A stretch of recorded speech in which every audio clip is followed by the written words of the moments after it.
Hello, I'm Michael for the Outdoor Survival. I want to talk about the oaks because they're coming in season pretty soon. It is late July now, and so I want you to be prepared for the acorn drop that should be happening pretty soon. We're having a drought in the southeast at this time of the year, so there's not going to be a lot of acorns. When you have a major drought, the trees don't produce as much, so you want to start looking at acorns down in the riverbanks. That's where your acorn crop is always going to be.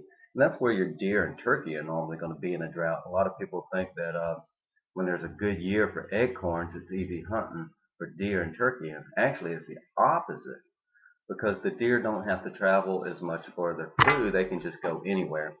And so when there is a drought and there's a limited supply of acorns, deer are going to have to move constantly, and if you can find that one tree, then you're going to find a lot of animals gathered around there. A lot of times you can just sit there and listen. You can hear the crows, you can hear the jays, blue jays, and you can hear the squirrels cackling. And that's a pretty good indication in that time of the year from September to October that that's a producing tree over there, and start walking that direction. Hold on. But anyways, first off, there are several different types of oaks. You have the live oaks, some people call black oaks, and then you have the red oaks and the white oaks. And I always consider red oaks um, strong medicine. And what I mean by that, it has a high tannic acid buildup. When you think of tannic acid, you're thinking of the very thing that makes coffee and tea and cocoa and all that turn its color. Well, oaks have that tannic acid as well, and tannic acid is a major medicinal quality. It has a lot of antioxidants in it, flavonoids and stuff like that to fight cancers and stuff. It's really a big thing these days. That's why green tea is such a big deal today, and cocoa, dark chocolate, because they're realizing the tannic acid from there is actually preventing cancers and tumors. But anyways, when you get to a red oak, now there's lots of different shapes of leaves, but the characteristic of a red oak family is point when you come to the end of these leaves, you're going to see points right there. These little fine hair points everywhere that let you know that that's a red oak. Now this can come in all different shapes. I mean, there's a lot of different types of red oak, and when you see that little hair, then you know you have a red oak. Now, here's a characteristic of a white oak. You'll have these lobes, these lobes that go in and out, but there's no fine hair points. So when you see that, you find a white oak. A white oak I consider a light medicine. It's not as strong as red oaks, doesn't have as much tannic acid, and it's more easy on the stomach for you if you're going to ingest it for like a tea or something like that. And white oaks are generally food acorns.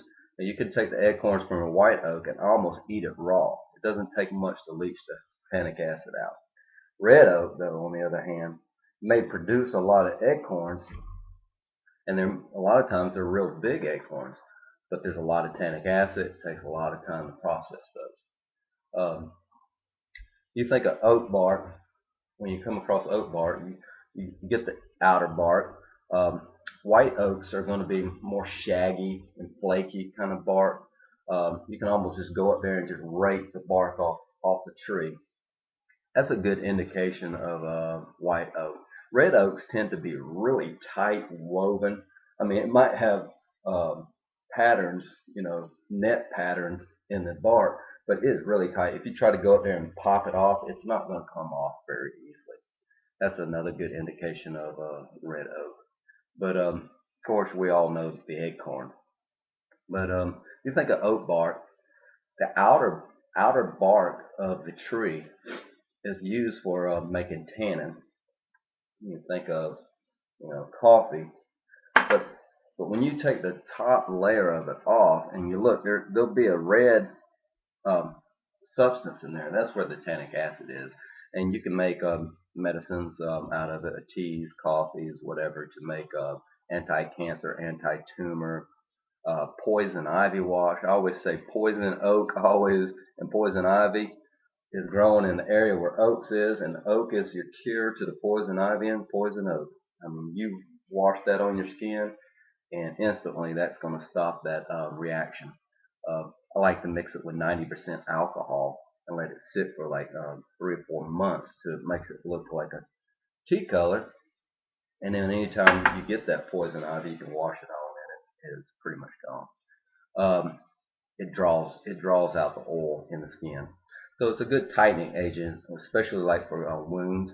It's good for antiseptic and kills out all the germs in a wound and stuff. The old timers in the colonial days drank it because it stopped internal bleeding. So if you have ulcers or anything like that inside of you, it will kill the ulcers. And also, the tannic acid is so high that it actually kills parasites that's living inside of your body.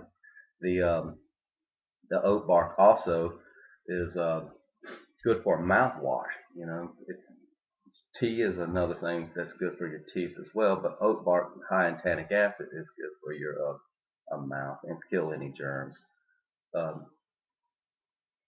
let's see, you can make a liquor for tannin hides out of it. Basically, you're just taking a bunch of the bark and you're boiling it, for a couple hours, and you're taking that liquor, and you want to get at least 4 or 5 gallons of liquor for tannic acid, and you want to tan your deer hide in that. There's all kinds of recipes online for that, but that's one way of tanning leather.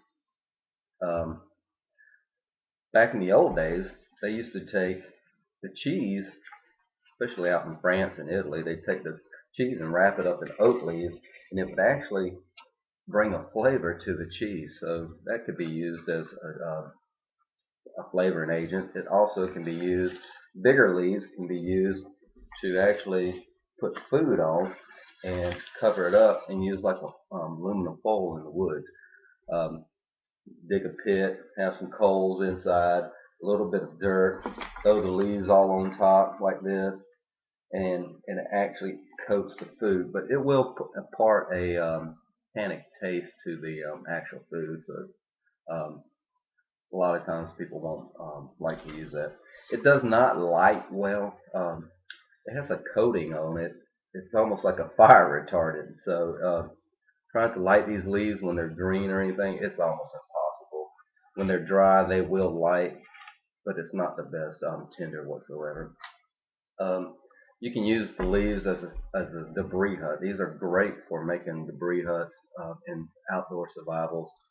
You can take a bunch of them, stuff them in your clothes to make filling for jackets and stuff like that. You can take a bunch of these and get you a big old piece of cloth, or put a bunch of lumber out and stack it literally high off the ground, knee high to waist high, and then bat it down with your tent, or bat it down with a cloth, and you have a bed. I mean, I never carry air mattresses in the woods. I always gather leaves. And the firewood is actually really, really good for long, slow heat, and so they can carry you all the way through the night. You could take the dry oak and then green oak, and then it drops down the green oak, and the green oak is drying while the old oak, seasoned oak, is burning, and it literally makes a fire that lasts all night long. They make oak barrels out of it. They take the wood and they split it down with a froe, and they make split baskets out of the wood. There's long bows for English longbows were made out of oak, especially white oak. They're not as strong as hickory um, or black locust or Osage orange, but it is a bow source if you need a source for you don't have anything else. They use it to make tool handles. They made shingles out of it, like I said, where they took a froe that looked like an L shape and they would pound it. You can take your knife and pound it and actually just split, and you come up with little pieces of wood this big, and you use those as shingles. They last up to 80 years on a roof.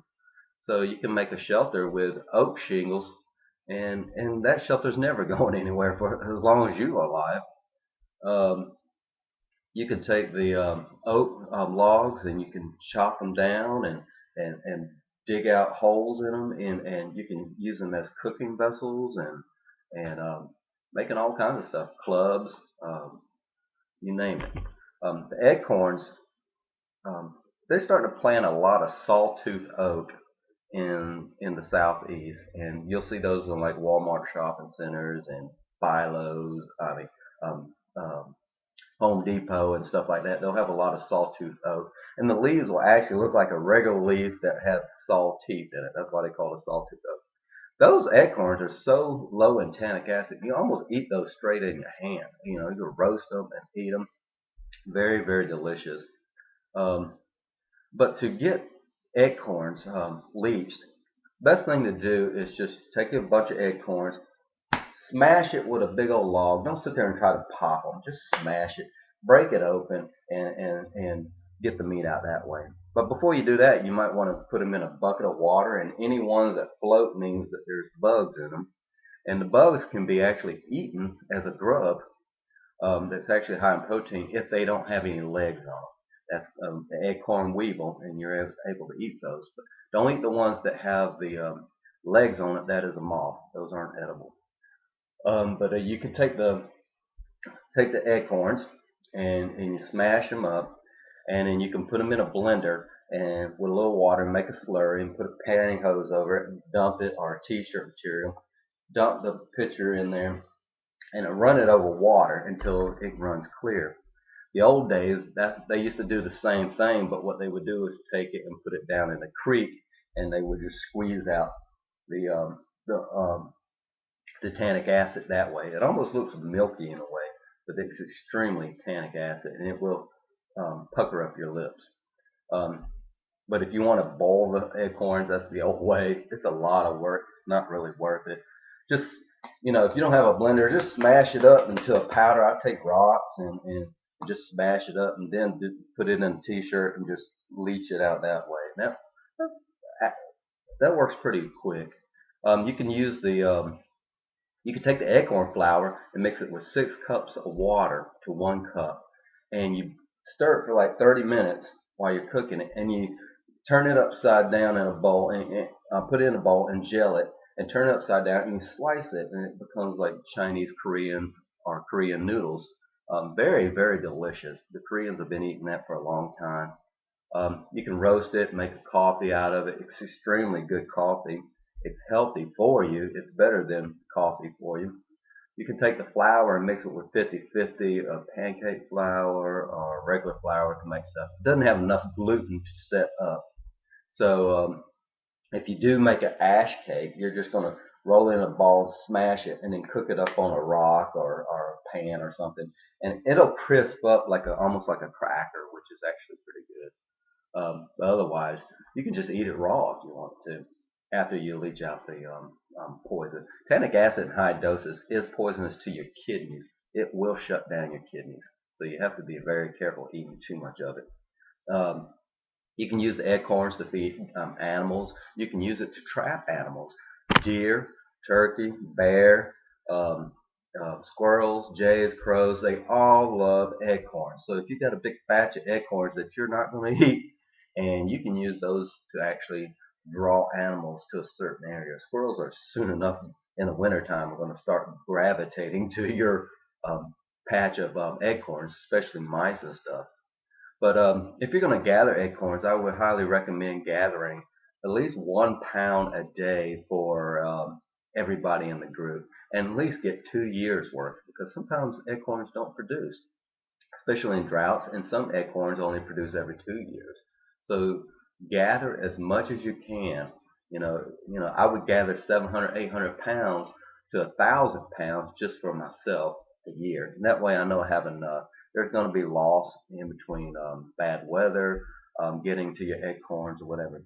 But even when the acorns are sitting so long, the tannic acid will leach out. And the Indians used to bury it in mud, and then as it rained, it would leach and turn the acorns black, and they would just eat it that way. I've tried it that way. It's really hard for me to stomach, but you can do it. Acorn oil is another thing that you can use. You can squeeze the acorn oil out and you use it for cooking, lanterns, you name it. I mean, there's lots of things to do with the oil. And so if you're not going to eat the red acorn,